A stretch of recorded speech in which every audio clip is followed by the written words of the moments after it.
Hello, hello, hello. This is James. And this is Mary. And you're listening to another episode of the Watch That Young podcast. So we are on season 6 of House of the Dragon called The Faceless Men. And James, I gotta give you your props where it's due, even though it's seldomly due. You did make note of the Faceless Men last episode, and you suspected that they had something to do with the killing of the Gold Cloaks, and you were correct. So let's clap it up for James. So I'm gonna take my praise because that's what I do, but I just put two to two together about the Faceless Men in the name of the title of the episode. I know, but we had to give you praise because you're wrong about so many things.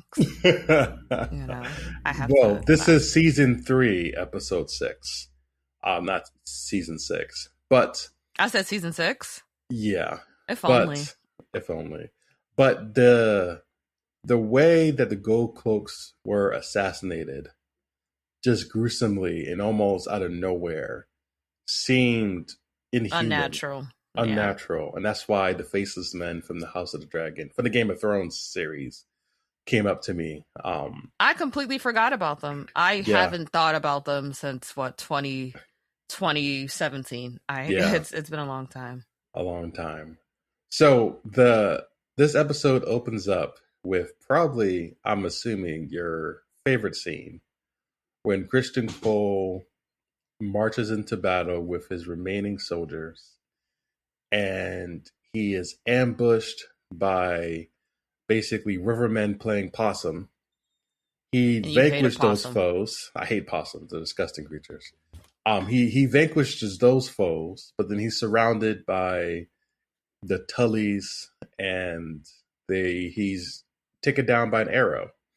And I know 3 arrows. And I know Cole has been your least favorite character in the show. So that's putting it lightly. Yeah, this was my favorite scene of the episode. Not only because this man is finally dead, but remember we talked about dance choreography? This was choreographed beautifully. And I saw Cole at the beginning of the episode, and I thought, I'm so sick of Cole. Like, I don't care about your plot anymore. It's pointless to me. Like, I don't care. Like, you know what I mean? Like, you're gonna die. And one thing this show is good as doing is killing the people we abhor unceremoniously. Yeah. Cersei got killed by a rock. Except for Cersei. But yeah. No, that's what I'm saying. She got killed by unceremoniously. Yeah, right. Like, she got killed by a rock. It's her and Jaime. And it's like, we hate her. But I thought it was genius. The Rivermen pretending to be dead. Yeah. And when I heard one of Cole's men yell, "They're still alive!" and then he gets up and immediately stabs somebody in the neck. But speaking of dance choreo, it was Cole. He did his big one. He did his big one with this fight. Like, literally, he just defeated someone else. Well, a few other people, and then ran over to another man's side and helps him. Then another soldier comes to him. Cole impales him, but the dude manages to wrap his hand around Cole's neck. So, mind you, Cole impaled this riverman, but he still was able to, like, strangle Cole. And another dude is coming to finish Cole off, but Cole manages to break free, cuts down the man he impaled, and literally shanks the daylights out of the man who tried to sneak up on him and finish him off. And it's just like, it's amazing, Cole's last battle. But what I wonder, like I said, he did die unceremoniously, and I think that was very intentional, because it's like, just because you thought you'll die in glory, you never know the hour that you're going to die. Yeah. Do you think it was worth it? Do you think that final battle and everything was worth it? He wanted his shot. He wanted his shot to fight the 2 leader of the houses, Tully, and I forgot the other man's name of the Riverlands. He wanted a 1-on-1 battle, and he wanted his chance and glory, but instead he just got, like, sniped by arrows. Before that and everything leading up to this, do you think it was worth it? I think for him it was worth it.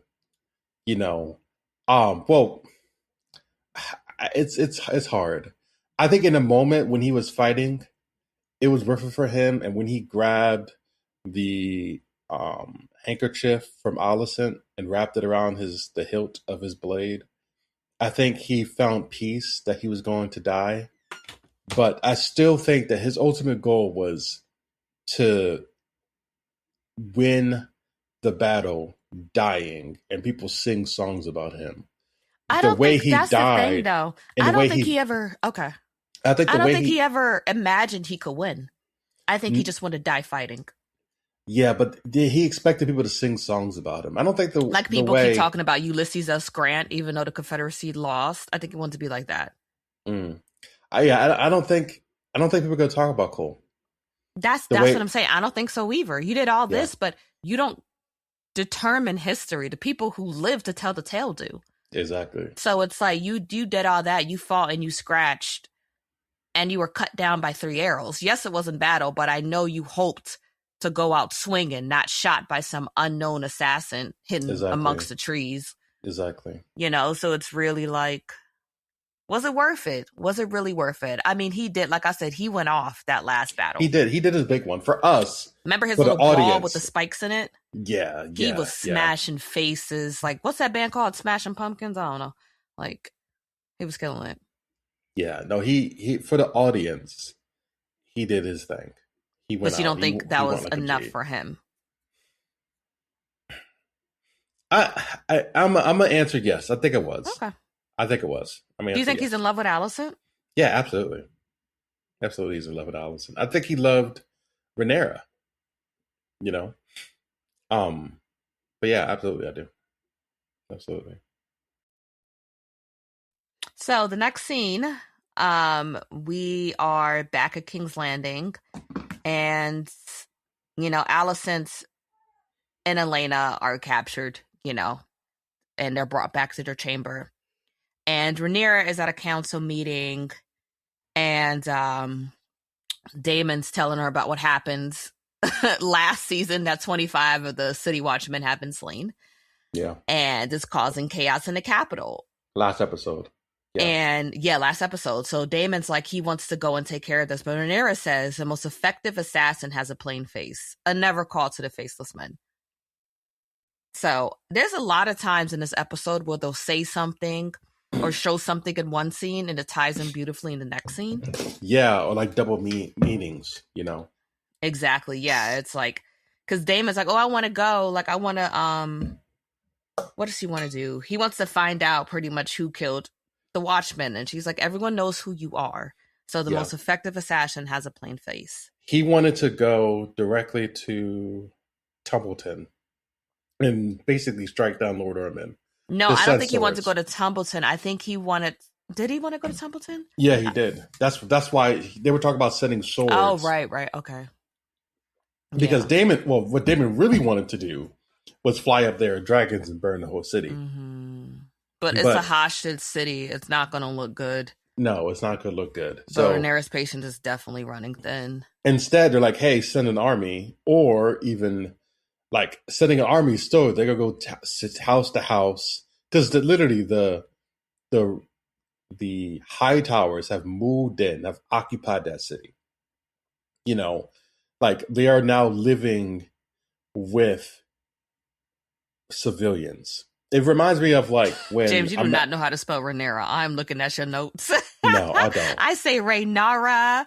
I just see what else. It reminds me of the United States invaded Afghanistan, right? And the Taliban is not a standing army.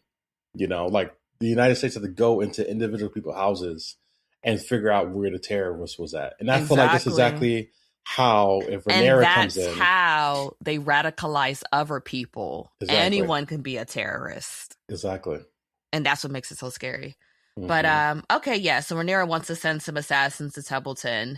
And she was like, hey, Alan, I need you to go to your father and ask for more Valyrians. They're pretty much going to be the new City Watch. So Alan goes to do that. And then a delegation from the Baratheons come.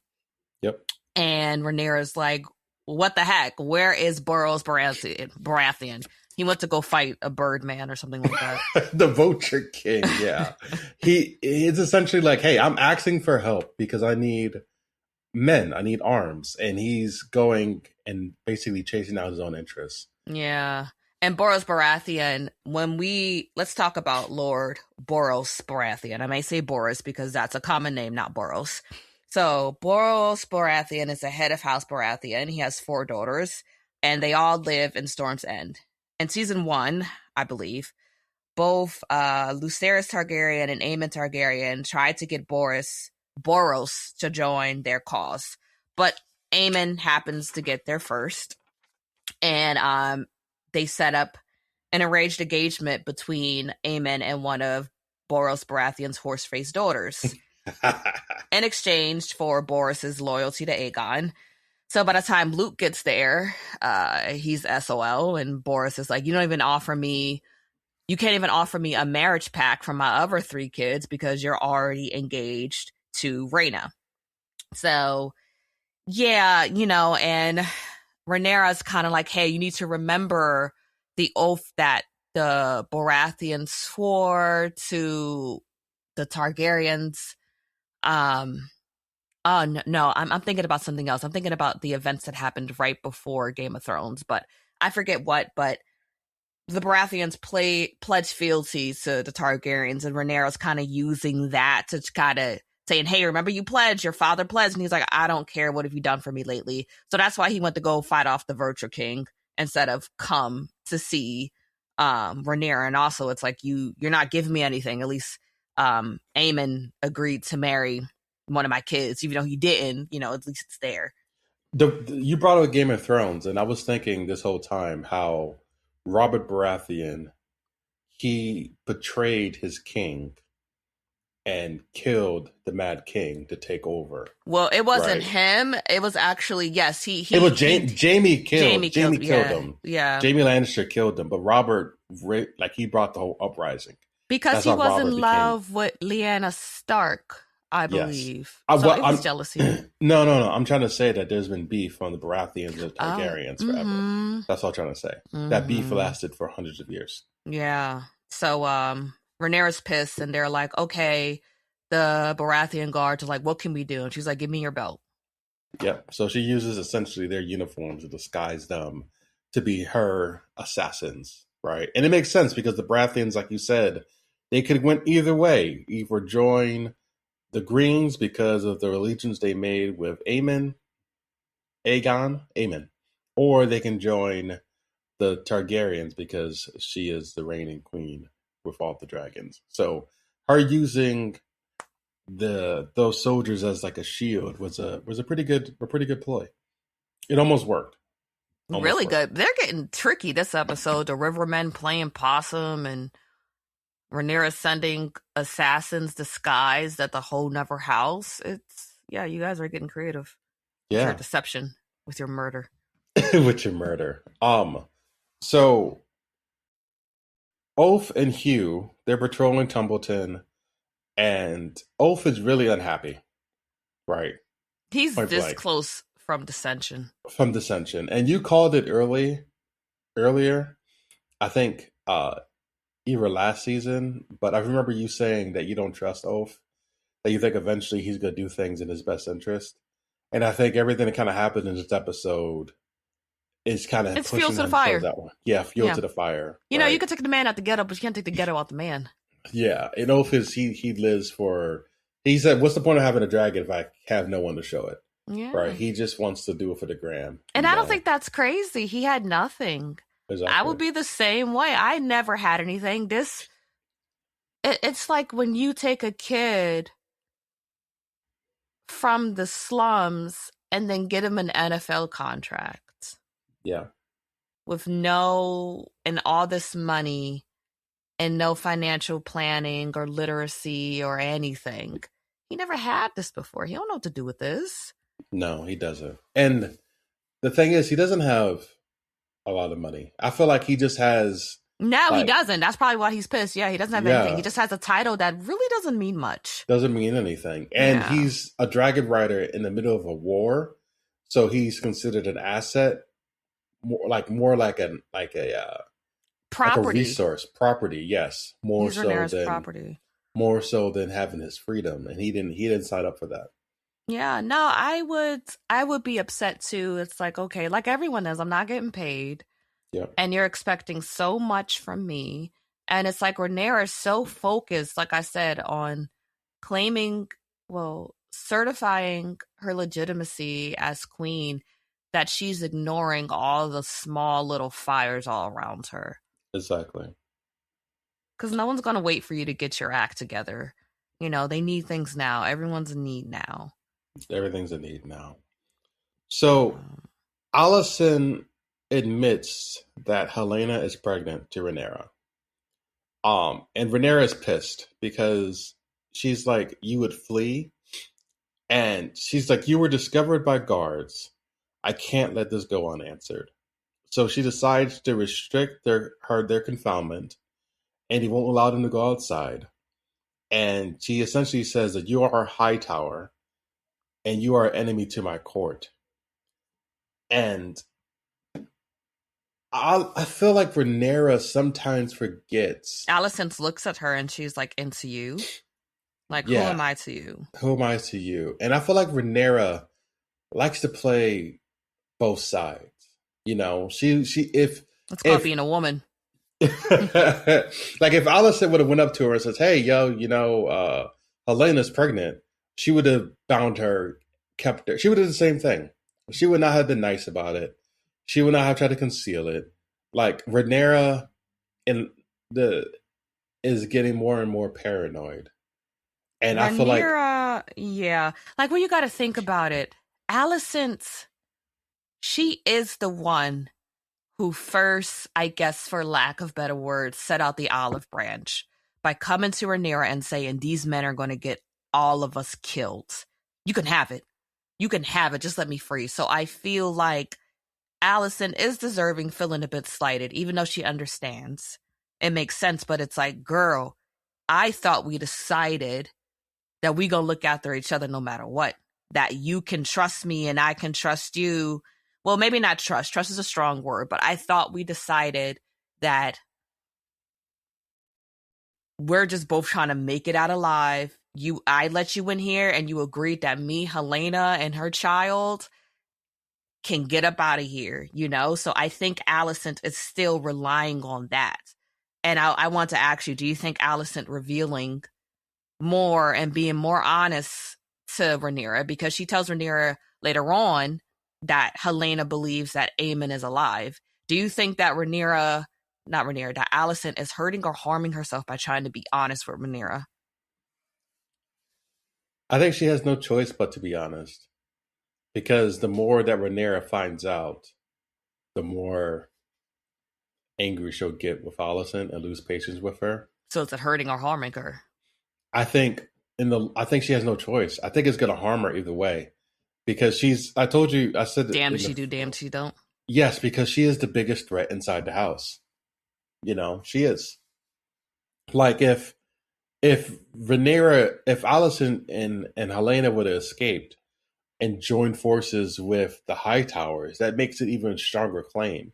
Or if the Hightowers is like, hey, they're keeping the pregnant queen regent, the pregnant queen hostage, that brings Queen Regent more. was right. Yeah, well, Alice, yes, Alicent is a queen regent. Yeah, it's Queen Regent. But Helena is the actual queen. Mm-hmm. Like keeping the queen regent and the actual queen, pregnant queen hostage will cause like an uproar. She is too powerful. Think about like we just talked about the Odyssey the other day. But it's right? Helen of Troy. Like people go to war. Like I think she's just too much of of an authority figure. And that's why she keeps saying, just let me go. I'll disappear into the night. I'll slip away. I'll get out your hair. I won't be a problem anymore. I don't want this anymore.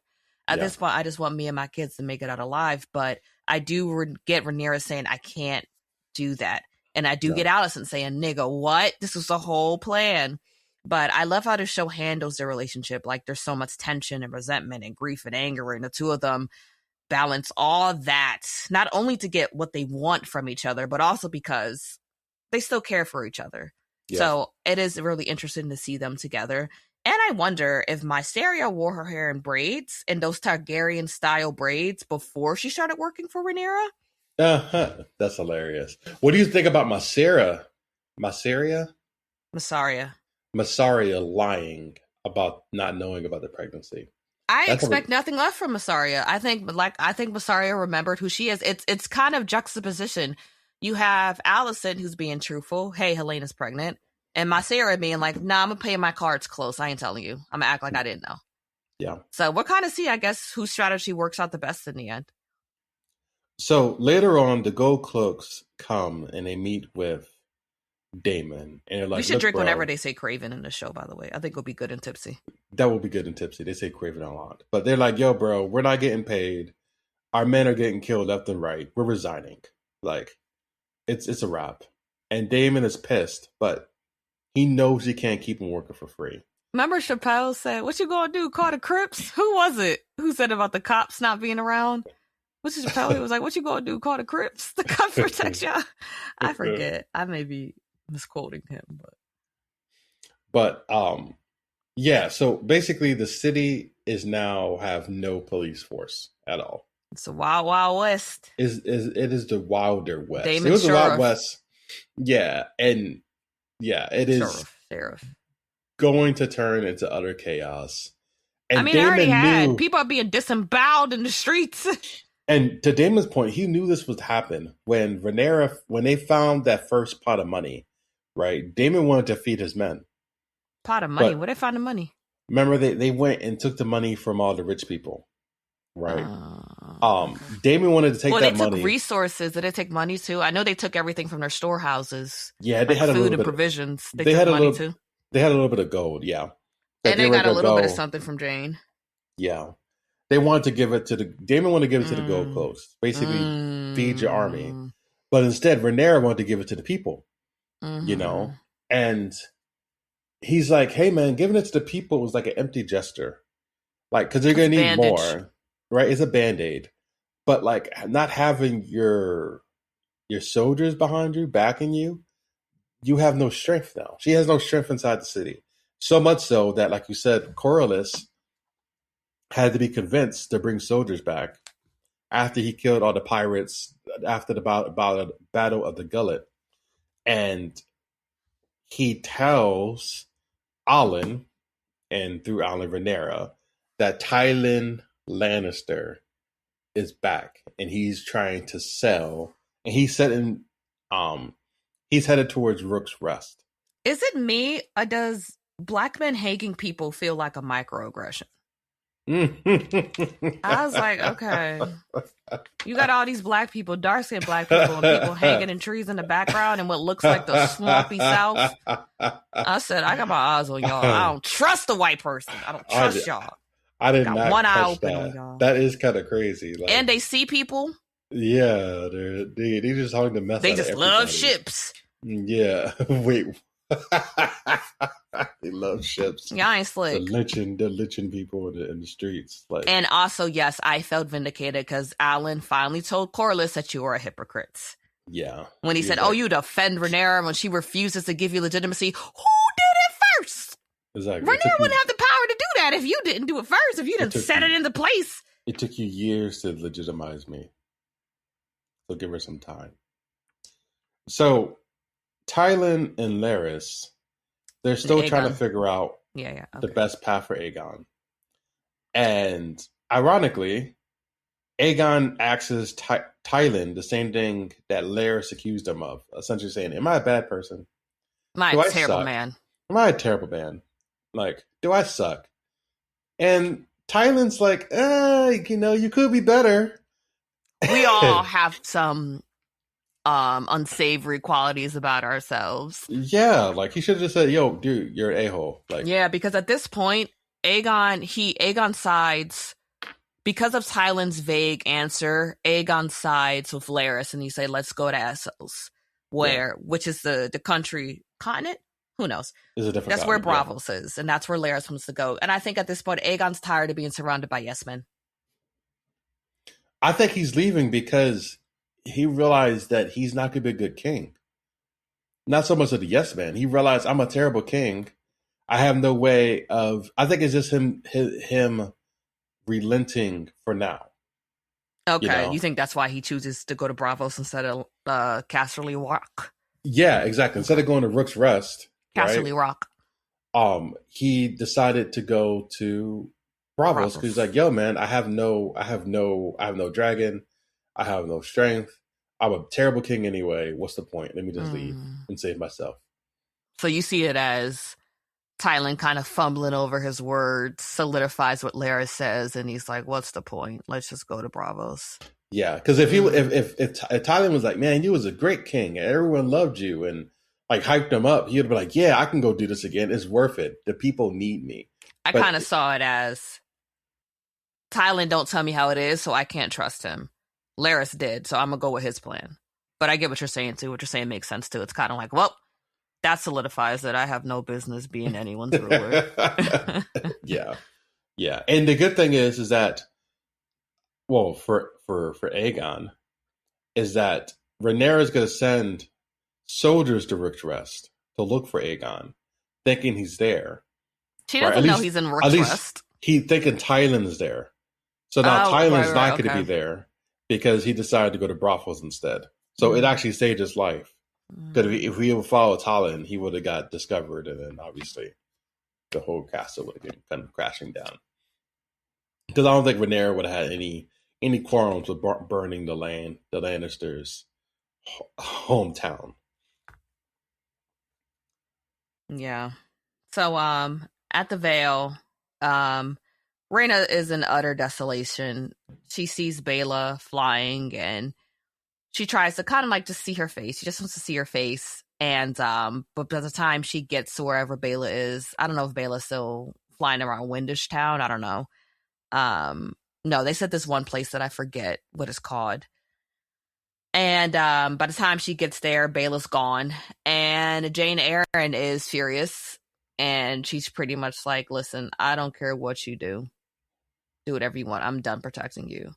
Yeah, she's essentially like, if you get discovered, we all get discovered. Because I lied. She doesn't know, but Daemon lied. You're still alive. And I'm harboring you. I don't got time. Like, but imagine though, you're in a cave with nothing but a dragon eating berries. You know, cut your dreads off. You're going insane. Yeah. People need other human beings. She needs to leave. She needs to get on that dragon bite and back and go to Brothels or whatever it is. Bravos. Yeah. You keep saying brothels, you whore. She just needs to leave. Yeah. So in Harrenhal, Aemon and Alice are making the freakiest couple. Yeah, that is like the most palest people ever. Like very pale. Just like just giving plaster and paste over there. I'm about to say a loose leaf notebook. Like a loose leaf. Yeah, it's very pasty. So she is I feel like Aemon's trying to leave. And he wants to go on horseback, find his dragon, and take the throne. And Alice is like, look, bro, everyone's looking for you. Vhagar probably left to keep you safe because he's obviously a good marker. Right? You're like significantly harder to find without a big dragon. The biggest dragon literally still alive right now. Exactly. So like, go and just hang out, recover your strength, and you'll have an opportunity to seek your vengeance. But really, she's trying to bide her time because she wants to make a pitch to him. You know, like she shows him, later on the episode, the ever dragon eggs, and she's like, "Hey, look, you and I can team up, and we can run this thing." Right? What she said, she want to be lady. She's gonna be the lady of the water, and he's gonna be the dragon lord. Yeah. So years ago, Aegon the Conqueror's wife. He married both of his sisters, so he has two sister wives. Queen Rhaenyra Targaryen. Her dragon's name was Dreamfire, and Dreamfire laid eggs in Harrenhal. Yeah. Now Dreamfire belongs to Helaena. Those dragons live forever, don't they? Yeah, because with Vhagar, literally, I think Aegon the Conqueror had 3 dragons, and Vhagar was among them. And Vhagar was the smallest of the 3, James. Vhagar was the smallest of the 3. Wow, that's pretty crazy. So yeah, I think Alice, she wants to. Well, one thing I noticed when she pulled out, this is later on, we'll jump ahead, but who cares? When she pulls out the dragon eggs, her and Aemon cradle a dragon egg together. And when she touches it and removes her hand, I see a little speck of blood in the dragon egg that wasn't there before. I'm like, what kind of blood magic is Alice doing? Maybe I'm tripping, but I'm like, that blood wasn't there until Alice moved her hand away. I didn't notice that. And then, they kiss. And in the very next scene, when Rhaenyra's taking petitions again, the scene opens up with a baby crying. So she's trying to get pregnant, or that dragon egg is alive and there's a dragon inside. Like I said, these scenes connect to previous scenes.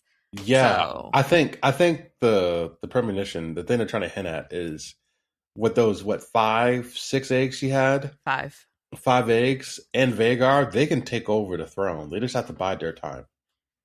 But even later on, Helena's in her chambers. I don't know what it's called. Weaving. I don't know. But she's embroidering a tapestry, and you see Aegon in a womb. It looks like he's literally in a vulva. Yeah. And Alice is there, and they're in Harrenhal. So I'm like, okay, it can mean a lot of things. Not Helena, what's her name? Alice is acting like a motherly figure towards Aegon. Alice is about to get pregnant, or them dragon eggs is about to. They're not dead. They're still. So I don't know. Or he's like incubating. Yeah, that's that too. Yeah. That's like in a cocoon, the womb, the motherly womb of Alice as she nurses him back to health. Absolutely. Yeah, they're gonna be a terrible foe, a terrible combo. This frightening combo. I think Alice would be a great mother. I think Alice will do witchy things to protect her child at all costs, where Aemon will take out his eye just because it cries too much. I said terrible. I meant like formidable. Oh, yeah. That was the more accurate word, was formidable foe combo. Oh, so talking about petitions, I see you just gave up trying to spell her names because it said right here is the petitions of her people. And yeah. Did you notice that she cuts her hands on the throne? That's what I'm wondering. Is Viserys's illness hereditary? So I was watching the post episode, and when they were talking about Rhaenyra cutting her hand, they said that at the time when Viserys did it in season 1, they didn't realize that that's how he got sick. Like the throne caused the throne got disease. Sepsis. Yeah, like sepsis, or not sepsis. What is a tetanus? Something rotted him from the inside from like lead poisoning or iron poisoning or something like that. That actually killed Viserys. They didn't know about sanitation back then. No, they didn't.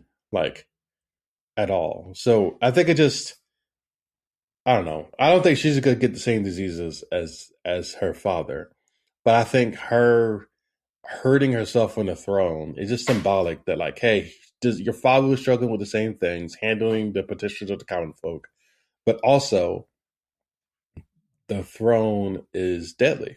Like there's a cost to rule, and like in that cost is with blood, your blood. So. And it's like Rhaenyra's getting visibly impatient with the small folks, almost callous. Like I remember when we first saw her take petitions, she was really, really empathetic, really trying to do the best she can. Now she's like, she's tired. Like Ormond's scheming and killing people, and we don't know how, and she don't know where her brothers are. You could tell she don't care, and it's like everyone's like, hey, she's like, someone's like, the city watchmen are gone. We have no police. The streets are unsafe. Oh, it's the Hightowers. Blake, they don't care. They don't care why. They want you to do something about it as their queen. And I'm like, why do you think they don't care? That's what Trump does sometimes. Oh, I would do this if it wasn't for that. We don't care. Make it happen. We want our leaders to fix problems. Not make excuses, not blame old regimes. Yeah. You mentioned the Trump thing, right? Biden's economy. We want you to fix problems. That's why. We don't want to hear excuses. We don't want to hear excuses. Especially if we are literally suffering. And one thing And it really, the next scene comes in so beautifully because, the small folk are fed up. And then you see Daemon captures one of the city watch murderers, and it's a faceless man, and he says, "You'll never find us. We're the people of the Seven Kingdoms. We have no sign or sigil, and when you strike us, let me say that more again. You'll never find us. We're the people of the Seven Kingdoms. We have no sign or sigil, and when you strike us, you only drive more to our cause." That is the most dangerous foe a society can have, like a hierarchy can have, because they're made up of everybody. Anybody can join. You don't need no experience. You could even when I was listening to a podcast not long ago, and they were talking how Hezbollah and like the Taliban, and I may be getting some names wrong, and ISIS, they're not going out and sending people to recruitment camps. They're telling you to do whatever you can. Get in your car, run a whole bunch of people over. Get a gun, 3D print a gun, kill as many people as you can. You could do it. Whatever means you have, get a knife, start stabbing people. Whatever means you have, use it. There isn't one enemy, and that's what makes it. You can't pin down the enemy, and that's why it's like, Rhaenyra, you need to really get in touch with the small people again, because they're taking matters into their own hands. Yes, and they are like so powerful, and the high folk refuse to acknowledge that because of arrogance and self-importance, and it's just gonna bite them in the behind. Even as Daemon rather, right, sees Ulf walking in a town after that scene, and he publicly embarrasses the man because he humiliates him and has his boot on him. People are watching, and people like Ulf. Ulf is popular.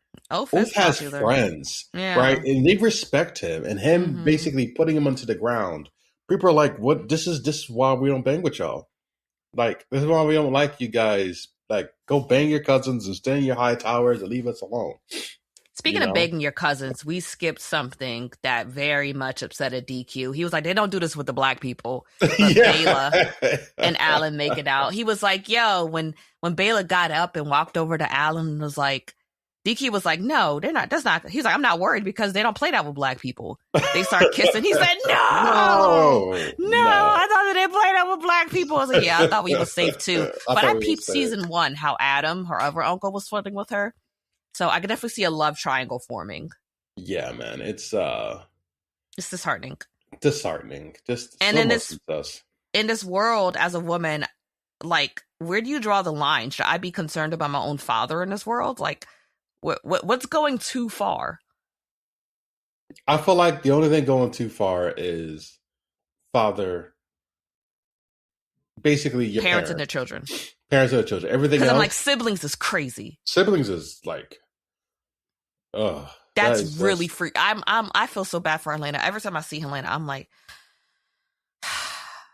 your brother took your virginity. Yeah, that's pretty gross. So gross. We're gonna continue. To Tumbleton. To Tumbleton. So Hugh, he sneaks into the city, disguised as a tradesman, and he is trying to find his wife, Kat, right? And he basically finds Kat, but Kat refuses to go with him because she's like, "Hey, while you were going and trying to find the dragon, I was out here in the mud, and I needed you here with me, and I'm not leaving my family." But Kat said, "Do you know how many days it takes to walk the road here from King's Landing? Do you know what may befall a woman alone on that road?" This woman is utterly broken and so untrusting of all men, even her own husband. She can't trust. Terrible things have happened to this woman. So when he tries to get her to leave, when she says, "I'm not leaving my family," he puts his hand over her mouth. He shushes her, tries to steal her away. Of course she's triggered. This woman has been fighting off men and not winning for God knows how long. Yeah. And when she said, "Who are you?" when he did that to her, you triggered her with the point where she don't even know who you are. I wouldn't trust a man either. I trust no man after that. Even my own husband. You know what I mean? And it's like, she said, "Who are you?" That actually kind of broke my heart. It's like, okay, your brother's dead, trying to protect you. But I didn't think about afterwards, like, oh, your brother said you have no protection. There's probably still crazy things happening to you in that house. And not even think about how she got there. What happened to her before she even got to Templeton? Yeah. So now seeing it, it's like, who are you? Like, I feel like her brain is broken. Like, not in a bad way. I don't mean to seem like she's crazy, but that breaks you. So a man who you loved is now unfamiliar. It's like, who are you? Who are you? Like, and it's just like, it's a shame because him and Ulf and Hugh are realizing, was this worth it? Ulf has lost his family. And Hugh has lost his family. Hugh had lost his family.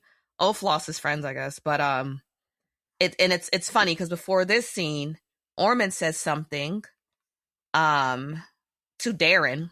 He says, "But you must never trust one who's clawed his way to power. His ambition is oft fueled by some lack, some shame or lust or rage." And after that, we see the whole Hugh scene. So it's just like, he's pretty much saying, don't trust people like Hugh. Don't trust people like Ulf who have to get it from the mud because they're going to do everything they can to keep that.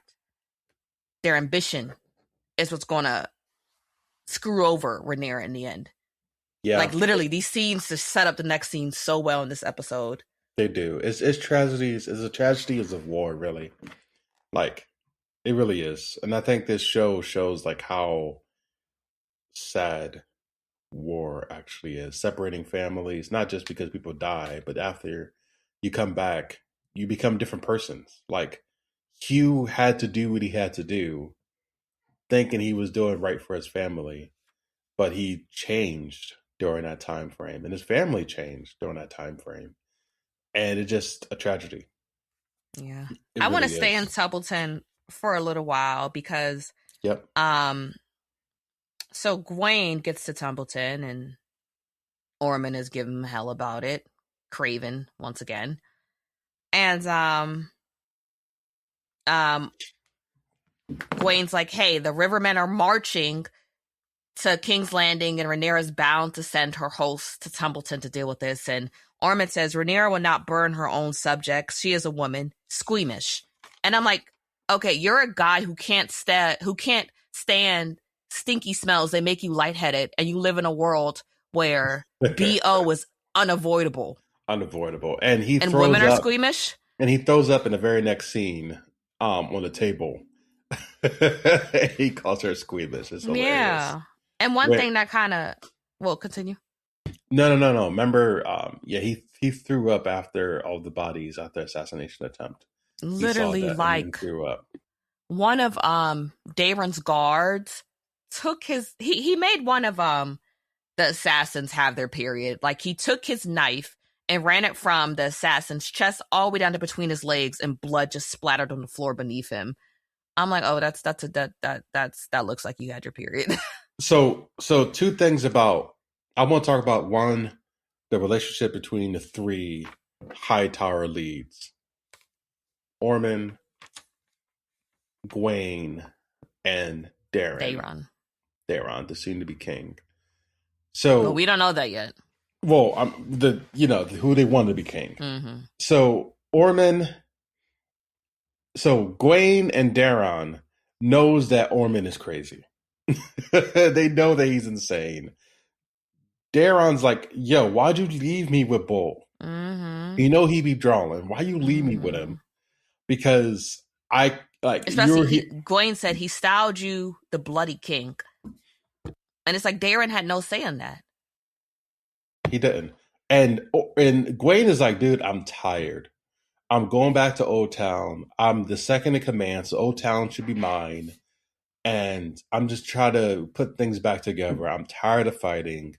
Christian Cole had me traveling all across this country for no avail, for no reason at all.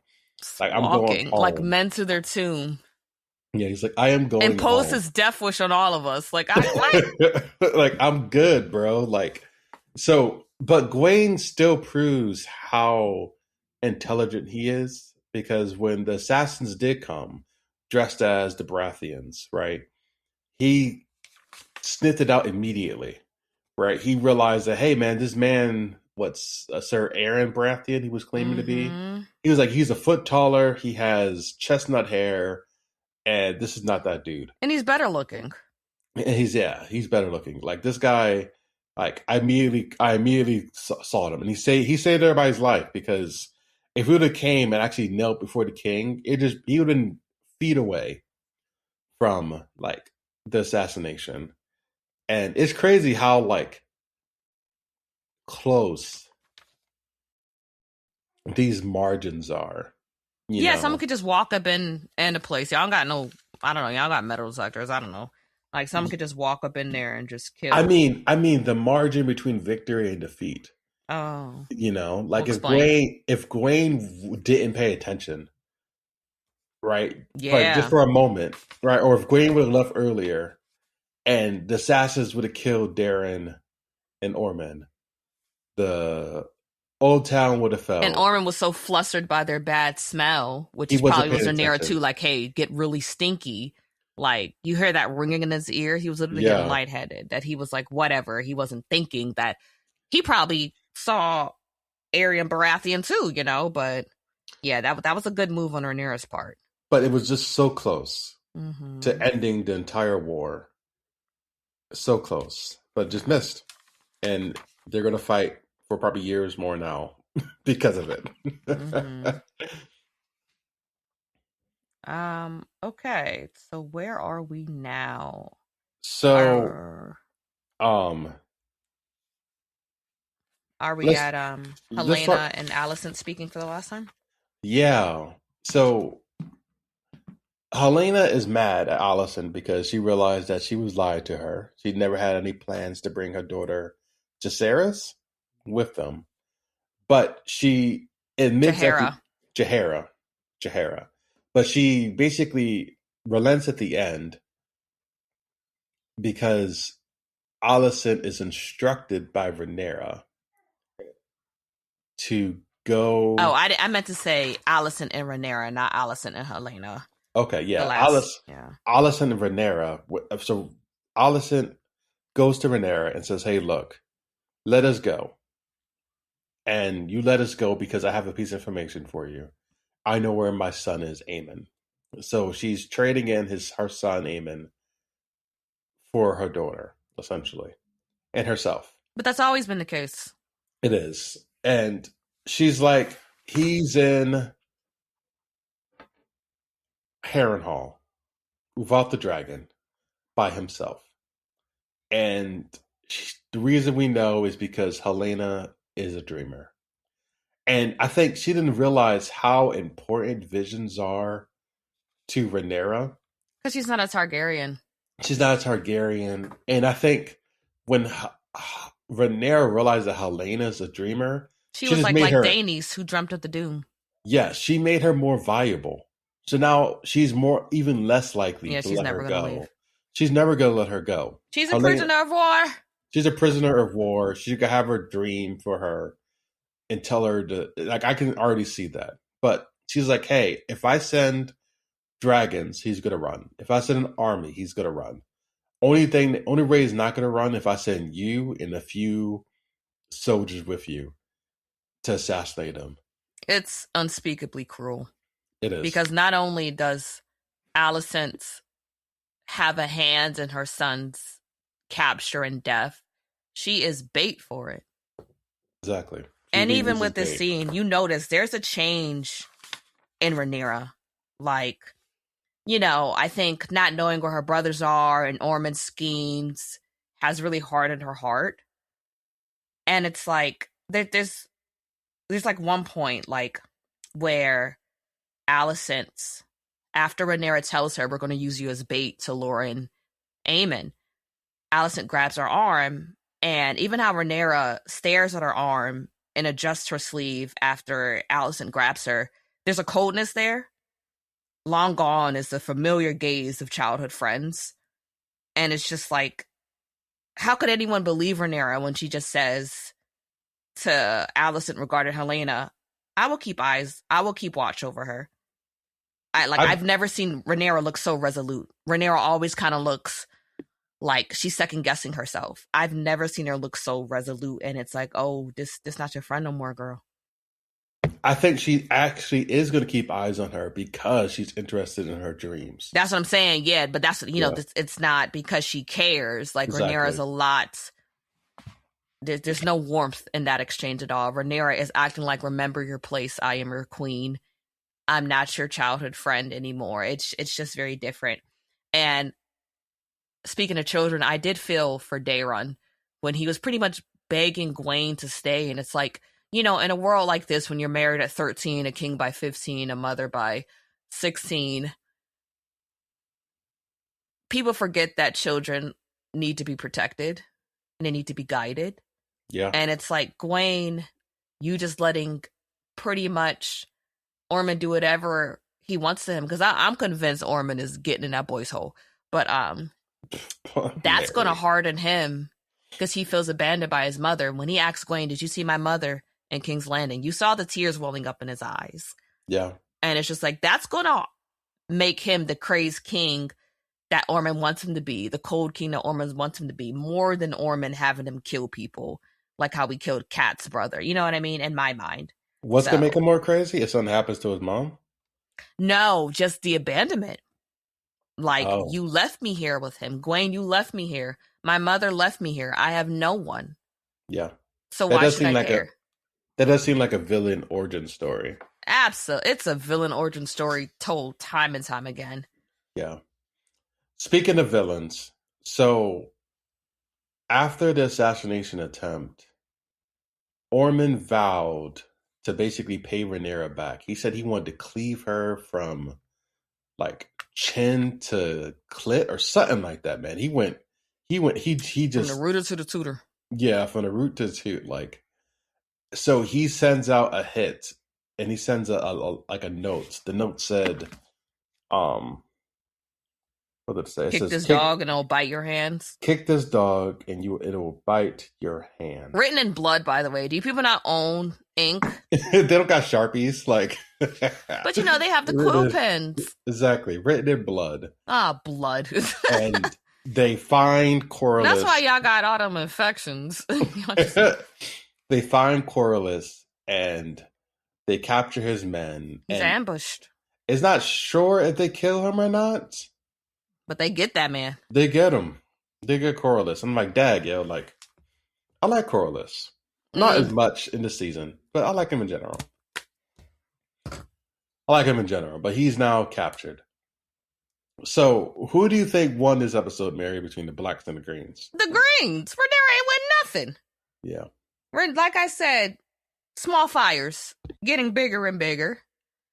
You know, just it's kind of Rhaenyra's short-sightedness. I've said it 1,000 times before, you know why, but I think that's why the Greens keep winning.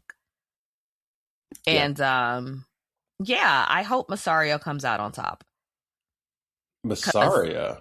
Yeah, because that's a smart woman. I think Alicent told her to remember who you are. And I think Alicent, at this point, whatever pacts you thought you had Rhaenyra, she's abandoning it. So, random question, but who do you think Rhaenyra should trust more, Mysaria or Orwell? Orwell. Mm-hmm. That's your answer? Because that's your answer? Orwell, okay. I don't know where Orwell comes from. I don't know if he comes from the bottom, like what Ormond says. He's a Maester or whatever. So a Maester. I guess not a bottom. He probably came from a family of Maester or something, I'm assuming.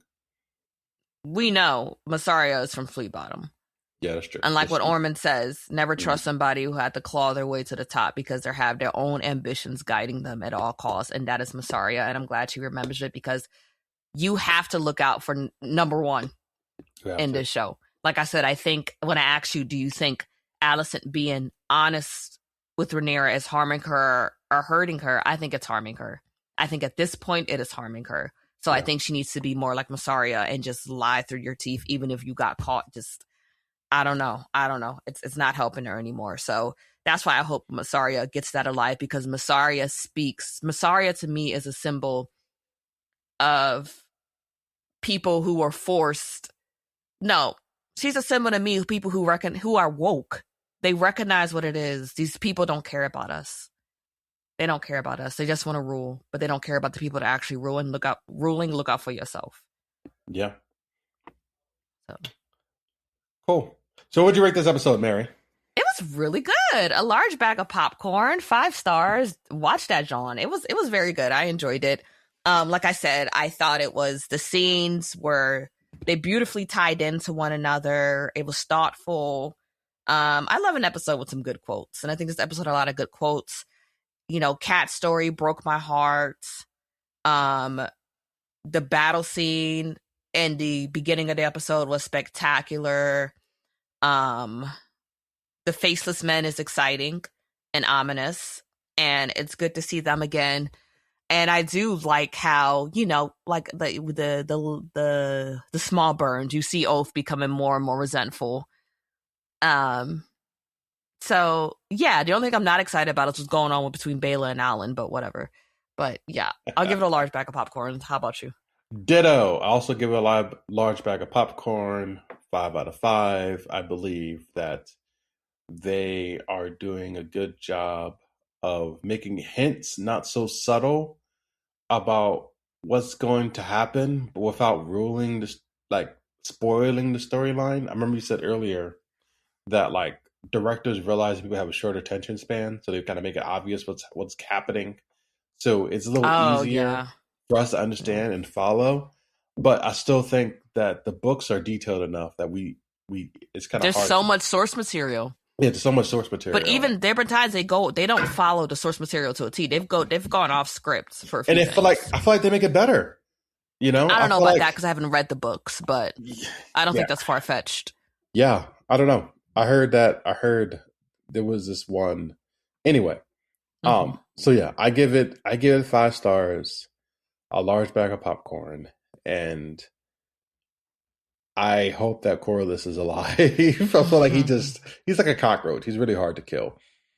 But we'll see. He is, when you think about it.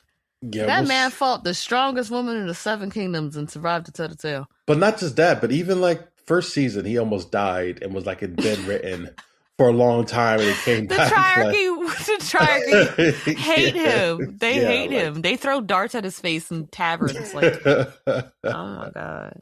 All right. So, thanks y'all for listening to another episode of the Watch That John podcast. You can follow us on TikTok and Instagram at Watch That John, and check out the show notes for the topics we talked about today and links to our social media page. So until next time. Bye.